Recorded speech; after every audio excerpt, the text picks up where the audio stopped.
मंत्री माणिकराव कोकाटेंचा राजीनामा दिला का नाही त्याच्याबद्दल संभ्रम आहे. मात्र एक निकाल दिलाय कोर्टानं आणि त्यांना दोषी ठरवलंय. 2 वर्षाची शिक्षा त्यांना होणार. मुळात माणिकराव कोकाटेसारखा असंवेदनशील माणूस, शेतकऱ्यांच्या प्रश्नावरती वादग्रस्त विधानं करणारा माणूस,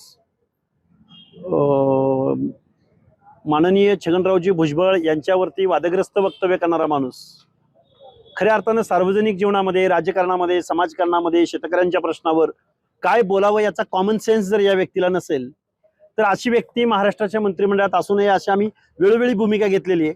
आणि आता तर न्यायालयानंच त्यांच्यावरती शिक्षा सुनावलेली आहे. त्यामुळं अशा डागी मंत्र्यांना मंत्रिमंडळामध्ये राहण्याचा अजिबात अधिकार नाही. अजितदादा पवारांचाच पक्ष हाच मुळामध्ये डागी मंत्र्यांचा, डागी आमदारांचा, कारखानदारांचा, वतनदारांचा, जमिनी हडप करणाऱ्यांचा आहे. त्यामुळे यात वेगळं असं काही नाही. अनेक माणसं, अनेक मंत्री घरी जाऊ शकतात.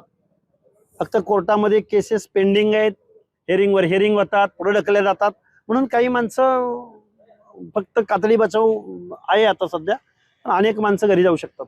अशी कोणती माणसं आहेत की तुम्ही सांगता आहात की ती माणसं घरी जायला पाहिजे? बघा, कोणावरती तुमचा आरोप झालेले अनेक मंत्री आहेत.